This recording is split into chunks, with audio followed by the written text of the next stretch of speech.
जय श्री स्वामी नारायण। अयोध्या में घनश्याम के गृह त्याग से सारा वातावरण शोकाकुल था। अपने प्रिय घनश्याम के वियोग से व्याकुल सुवासिनी भाभी के आग्रहवश राम प्रताप जी ने सोचा, अब मुझे फिर एक बार छपिया गांव में घनश्याम की जांच करना चाहिए। शायद वे रूठ कर छपिया चले गए हों। गांव में घनश्याम को 7 दिन तक ढूंढा, परंतु वहां भी उनका पता नहीं चला। घनश्याम के मित्र भी थक कर चूर हो गए थे। अचानक घनश्याम के बाल मित्र वेणीराम ने सोचा कि घनश्याम गांव के गहरे कुएं में कई बार गोता लगाते थे। हो सकता है उसी में डूब गए हो। यदि घनश्याम कुएं में नहीं मिले तो मैं भी कुएं में डूबकर मर जाऊंगा। यह सोचकर वेणीराम ने कुएं में छलांग लगा दी, परंतु वहां भी घनश्याम नहीं मिले। काफी समय बीतने पर भी जब वेणीराम बाहर नहीं निकला तो उसके पिता मोतीराम को बहुत चिंता होने लगी। मोतीराम अपने पुत्र वेणीराम को निकालने हेतु स्वयं कुएं में कूद पड़ा। कुएं में इतना अंधकार था कि मोतीराम भी कुएं में डूबने लगा। जब पिता पुत्र दोनों बड़ी देर तक कुएं से बाहर नहीं निकले तो वेणीराम की माता और उसके मामा वहां आकर सिर पटक पटक कर रोने लगे। उसी समय घनश्याम ने कुएं में उन दोनों को दिव्य स्वरूप में दर्शन दिया। कुआं प्रकाश से भर गया। घनश्याम ने धीरे से वेणीराम और उसके पिता मोतीराम को कुएं से बाहर निकाल दिया और तुरंत अदृश्य हो गई। वेणीराम घनश्याम का दर्शन पाकर धन्य धन्य हो गया।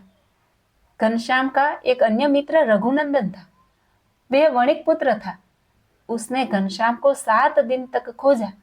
अंत में जब वे नहीं मिले तब अत्यंत उदास होकर उसने सोचा, घनश्याम के बिना जीवन जीने में क्या आनंद। यह सोचकर रघुनंदन नारायण सरोवर गया।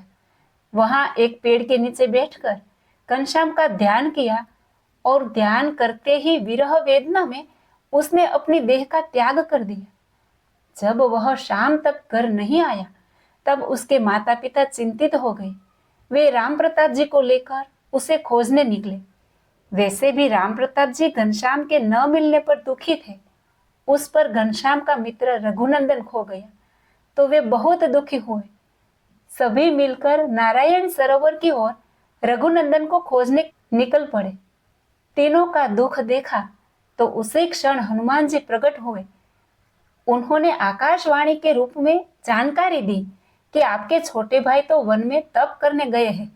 तप करने के बाद वे पृथ्वी पर सद्धर्म की स्थापना करेंगे और भविष्य में आपको उनका दर्शन होगा। अतः आप विलाप मत कीजिए। यह सुनकर राम प्रताप जी का मन अत्यंत शांत हो गया। वे आम के वृक्ष के समीप पहुंचे जहां रघुनंदन सचेत होकर पृथ्वी पर पड़ा था। रघुनंदन के माता पिता शोकातुर हृदय से आक्रंद करने लगे। उनका रुदन सुनकर घनश्याम आकाश मार्ग से पधारे।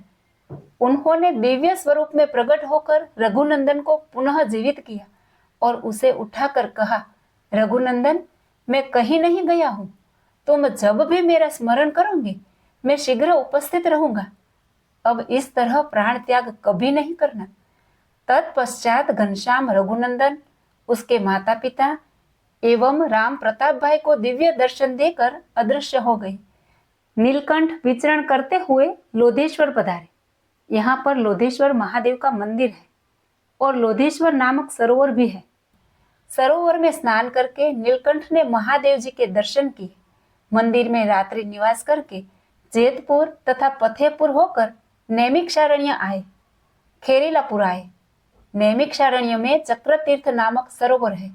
सरोवर के चारों ओर अनेक मंदिर विद्यमान है। हजारों वर्ष पूर्व सूत जी ने शौनकादि ऋषियों को नैमिषारण्य में जो भागवत कथा सुनाई थी, उन सभी तीर्थ स्थानों का दर्शन कर नीलकंठ उत्तर की ओर आगे बढ़े। मार्ग में सहजापुर तथा बरेली होकर वे महावन में प्रविष्ट हुए। मार्ग अत्यंत विकट था। महावन में इतने घने वृक्ष और झाड़ियां थी कि दिन में भी घोर अंधकार छाया रहता था। वाघ, सिंह, लोमड़ी, हाथी आदि असंख्य जंगली हिंसक प्राणी इस वन में घूरते रहते थे। सांप, जंगली सुअर, जंगली उल्लू बिच्छू आदि से जंगल भरा हुआ था। ऐसा निर्जन वातावरण था कि जंगली प्राणियों की दहाड़ से शरीर कांप उठे। परंतु नीलकंठ इस घोर जंगल में अनासक्त भाव से निर्भय होकर चलते ही रहे। जय श्री स्वामीनारायण।